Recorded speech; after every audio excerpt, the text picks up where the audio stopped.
Yes po, magandang araw po sa ating mga ka-AS Agri po ng Arnold Johnson Catholic Mission Foundation. Ngayong araw po, ituturuan ko po kayo muli sa mga concoction na malimit po natin kailangan po nating mga tanim at kailangan po nating mga animals po. Can stay watching po sa ating YouTube channel po. And before that, please like and subscribe na rin po. Subscribe po sa ating YouTube channel. Nang sa ganun po ang mga episode po ng ating organic agriculture production training po. Yung mga videos na ito ay masubaybayan po ninyo at masunod-sunod nyo po ang mga videos natin. Nakarang nakarang buwan ay nakarang linggo po mag-start tayo ng organic agriculture production, yung ating produce organic concoction extract. Tapos na po tayo sa dalawang extract natin, yung IMO, indigenous microorganism, and the second one is tinatawag po natin fermented fruit juice. Ngayong araw po, ngayong araw ay tuturuan ko po kayo ng tinatawag natin fermented plant juice. Mayroon tayong dalawa. Pangatlo po natin fermented plant juice. Yes, fermented plant juice po. Ang gagawin po natin ay ituturo ko po sa inyo ngayong hapon kung paano gumawa ng extract and concoction po ng fermented plant juice. Number 1 po na kailangan po natin, make sure yung ating materials. Siyempre gagawin po natin, dapat po tayo may materials po. Okay, materials po natin, 1 kilong kangkong. Yung kangkong po, 1 kilong kamuti tops. Yung kamuti tops po, talbos po ng kamote po. At the next one is 1 kilong banana stocks or yung saha ng saging po. Yung saha ng saging mismo po, 1 kilo po yun. At 1.5 molasses po.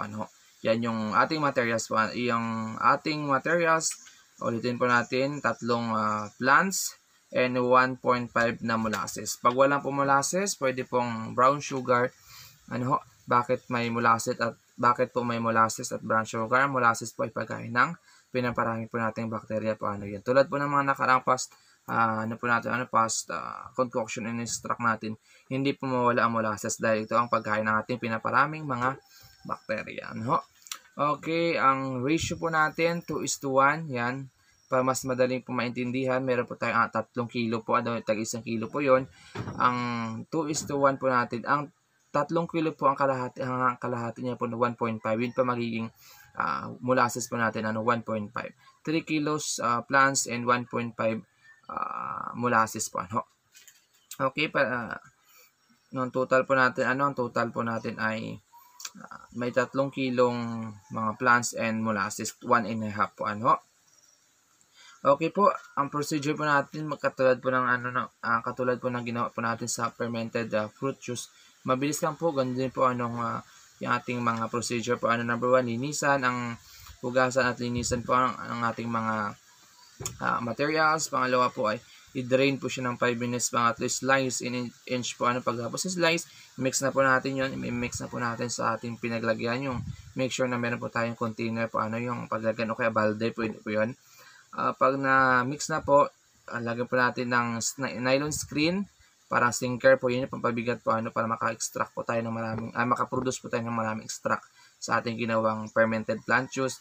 At pagkatapos po yun, lagyan po natin ng bato. Yan, yung bato po ay yung sinker, yung pampabigat po. And linisin po natin yung bunganga ng ating balde, takpan po ng Manila paper. And the last one is markings po, yung level niya po. Level po, date of fermentation, date of harvest, and 7 days ipipreserve po natin siya ng 7 days po. Okay, ipiferment po natin siya ng 7 days.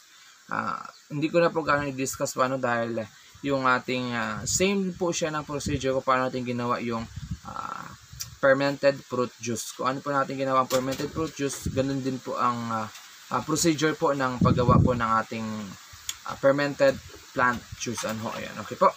Okay, ang application po nito para saan po?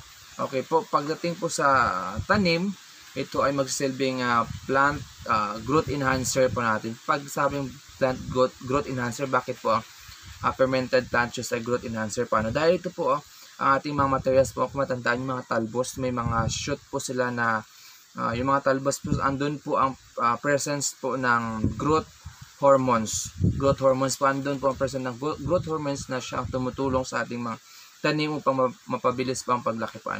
Yun po ang pagdating sa ating mga tanim. Sa animals po natin, same din po. Pwede po siya po ay growth enhancer po. Growth enhancer din po. And tumutulong din po dahil yung ating mga shoot po natin, yung ating mga talbos na ginamit ay may growth hormones na yun yung pong kinoculture po natin, pinaparami, piniperment natin, natutulong po sa ating mga tanim at mga alagang hayop po. Okay, balikan lang po natin. Pagdating sa tanim po, magsilbi rin po siyang nitrogen fertilizer. Bakit po nitrogen? Mostly, diba, ang ating mga nitrogen ay mga berdeng dahon. Yan, lahat naman po yung talbos ng kamuti, talbos po ng kangkong, yung kangkong ay mga berdeng dahon. Sila po ay may source po ng nitrogen fertilizer na kailangan ng ating mga tanim. Yun po, okay? Laging tandaan po ang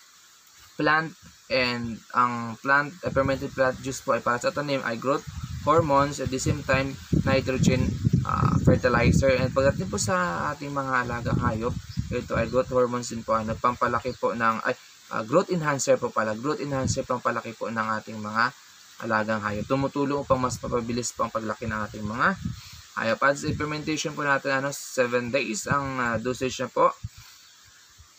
Okay, ang dosage niya po ay 2 tablespoon mixed with 1 liter of water. 2 kutsara po ng extract, yung for extract po natin. 2 kutsara, mix lang po sa 1 litrong tubig. And pwede po natin apply sa ating tanim o sa ating mga alagang hayop. Pagdating po sa alagang hayop, mga kaasagri po, mixed with drinking water. Okay po, lagi tandaan, ipaghalo na po natin sa drinking water. And pagdating po sa ating mga tanim, is spray po, twice a week, o pwede po twice or thrice a week po, 2 beses at 3 beses sa isang linggo. Laging tandaan, ang ating organic concoction or extract po ay walang wala pong overdose, walang overdose pa, Okay, expiration po nito ay sa loob ng 6 months to 1 year.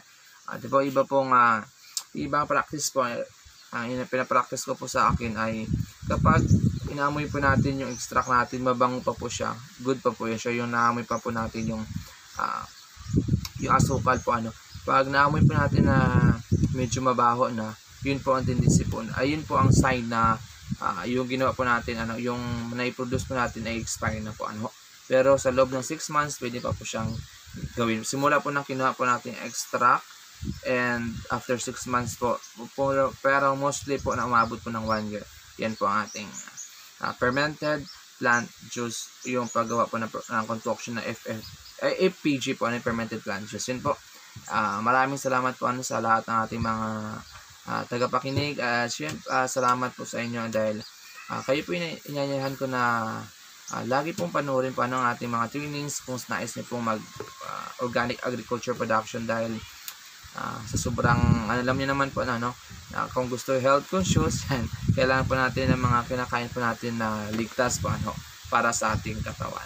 Sa muli po, ako po si Efren Namukubunbun, isa po sa mga instructional manager, at the same time isa rin po sa trainer po ng Arnold Janssen Catholic Mission Foundation po, incorporated sa organic agriculture production po. Yan, maraming salamat po, at ingat po tayong lahat sa ating mga viewer ko saan man po kayo naroroon, dahil pa rin po yan sa paglaganap po ng COVID-19.